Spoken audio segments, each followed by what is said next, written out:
Shalom, vamos a hablar un poquito del desánimo. Hay muchas definiciones sobre lo que es realmente el desánimo, pero creo que una de las más acertadas es que es el momento cuando nos sentimos que se terminan las fuerzas que hay dentro de nosotros. Además, cuando perdemos todo el deseo de hacer las cosas que queríamos hacer con ánimo y cuando la fortaleza emocional y ese deseo desaparece, viene un espíritu de debilidad, de tal manera que ya no tenemos deseos de continuar con nuestras metas. Y aparentemente todo se termina ahí. Muchas personas, debido al desánimo, han dejado de orar, han dejado de buscar a Yahweh, han dejado de luchar por la familia, han dejado de luchar por el matrimonio, por los estudios y simplemente se han dado por vencidos. Y esto atraviesa todas las áreas de nuestra vida, ya sea su trabajo, su estudio, su profesión. Y por qué no con la relación con Dios, que es tan difícil de mantener, la emuná, la fe, la confianza en el Eterno, porque no deja de ser otra cosa que perder la confianza, bitajón en aquel que nos creó. Algunas veces el desánimo viene después de un gran triunfo. El desánimo es algo normal y natural en las personas en algún momento de la vida. Algunas veces comienza con amenazas y mentiras de Hasatán, lanzadas a nuestras mentes, a nuestros pensamientos, y comenzamos a darle crédito a esas mentiras hasta que caemos en el desánimo. El desánimo se manifiesta normalmente con la autocompasión, con palabras como que nadie me quiere, nadie me toma en cuenta, nadie me ayuda, nadie se acordó de mi problema, nadie se acordó de mi cumpleaños, todo el mundo se olvidó de mí, estoy solo, estoy sola, soy el único o la única que está luchando y sufre, y etcétera, etcétera. Es un espíritu inmundo que particularmente yo detesto tremendamente porque es un espíritu llorón de autocompasión. Elías, el profeta, decía exactamente lo mismo, que él era el único que había quedado como profeta de Israel. Una causa de desánimo es la autocompasión. Esto es un estado decadente del Ruach, del espíritu, para llamar la atención de otras personas, y siempre el involucrado o la involucrada lo manifiesta echándole la culpa a otras personas de su situación, aunque no gane nada con esto. Otra característica del desánimo es el resentimiento. Presten atención. Una persona desanimada está resentida con otros, está herida y dolida con mucha gente, aún con la misma familia cercana. Por otro lado, estas personas comienzan a sentir muy de cerca complejos de persecución. Analice el caso del profeta Elías. Huyó y se metió en una cueva porque, según él, todo el mundo lo perseguía para matarlo.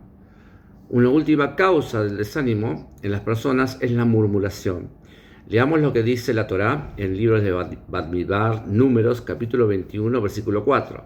Los israelitas salieron del monte Or en dirección al Mar Rojo, dando un rodeo para no pasar por el territorio de Edom.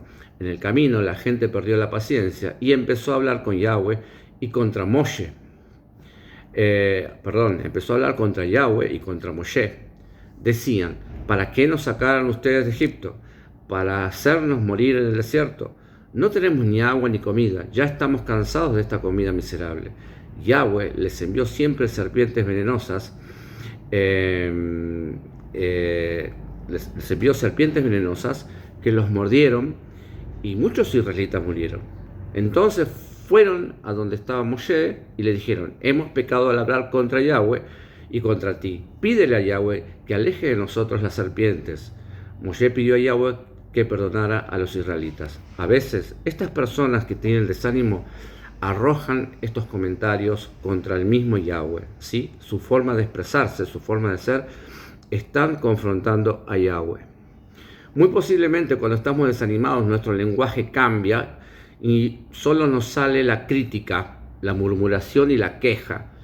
No se está conforme ni de acuerdo con todo, somos negativos.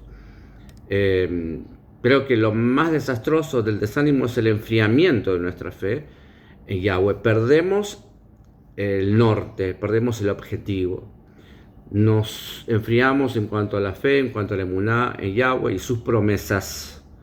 Es muy visible cuando un hijo de Yahweh tiene desánimo, ya que comienza a perder la sensibilidad de la presencia de Yahweh en su vida. Se vuelve insensible, no siente nada de lo que la Torah le dice y le advierte, se pierden las prioridades y por último ya no se pone a Yahweh en primer lugar y comenzamos a definir todo por nuestros propios criterios. Es muy razonable que las causas principales para que venga un desánimo a una persona sean que no vemos cambios en los problemas que enfrentamos. No cambian las circunstancias. Cuando hay frustración, cuando hay fracaso, por el mal testimonio de otras personas. Entonces no estamos firmes, ¿sí? La culpa no la tiene el otro, sino tenemos que empezar a mirarnos a nosotros mismos. El desánimo es un enemigo mortal y un cáncer silencioso que nos mata sin darnos cuenta. El desánimo paraliza a muchas personas y las mismas dejan de orar y creer en las promesas que por derecho tienen en la Torá como hijos de Yahweh. Empiezan a dispersar en las congregaciones ese desánimo, ese espíritu inmundo, contaminando los aires. Tener desánimo significa que no hemos mirado lo suficientemente lejos. La Torá nos llama a poner los ojos en Yeshua. Fijar los ojos en Yeshua significa apartar la mirada de lo visible y endeble, lo débil, y mirarlo a Él. El desánimo es causa de flaqueza provenientes de fracasos, desilusiones, pérdidas materiales o físicas, etcétera, etcétera. Shaul escribe, sí, en 2 Corintios, Rab Shaul, Pablo, 4:6, porque Yahweh, que ordenó que la luz resplandeciera en las tinieblas, hizo brillar su luz en nuestro corazón para que conociéramos la exaltación de Yahweh que resplandece en el rostro de Hamashiach. Pero tenemos este tesoro en vasijas de barro para que se vea que tan sublime poder viene de Yahweh y no de nosotros. Nos vemos atribulados en todo, pero no abatidos, perplejos, pero no desesperados, perseguidos, pero no abandonados, derribados, pero no destruidos. Amén. Otro pasaje para valorar en este tan importante tema es Isaías, en el libro de Isaías 35:3 dice: fortalezcan a los débiles, den valor a los cansados, digan a los tímidos, ánimo, no tengan miedo. Aquí está su Elohim para librarlos y a sus enemigos los castigará como merecen. Entonces, ¿de qué preocuparnos? ¿Habrá situaciones o circunstancias que nos hagan apartarnos de las promesas de la Torá para considerar otras alternativas? ¿A dónde irás con tu desánimo? ¿A dónde te lleva tu desánimo? ¿Vas a cambiar de Dios? ¿Vas a cambiar de rol, de profeta, de congregación? No, el problema está en tu interior. Debe considerarse que hay fuerzas impresionantes tratando de mostrar al Hijo de Yahweh que Él nos ha desamparado. El enemigo quiere que creas eso, quiere desanimarte, ¿sí? Pero debemos recordar que Yahweh es fiel, aunque nosotros seamos infieles.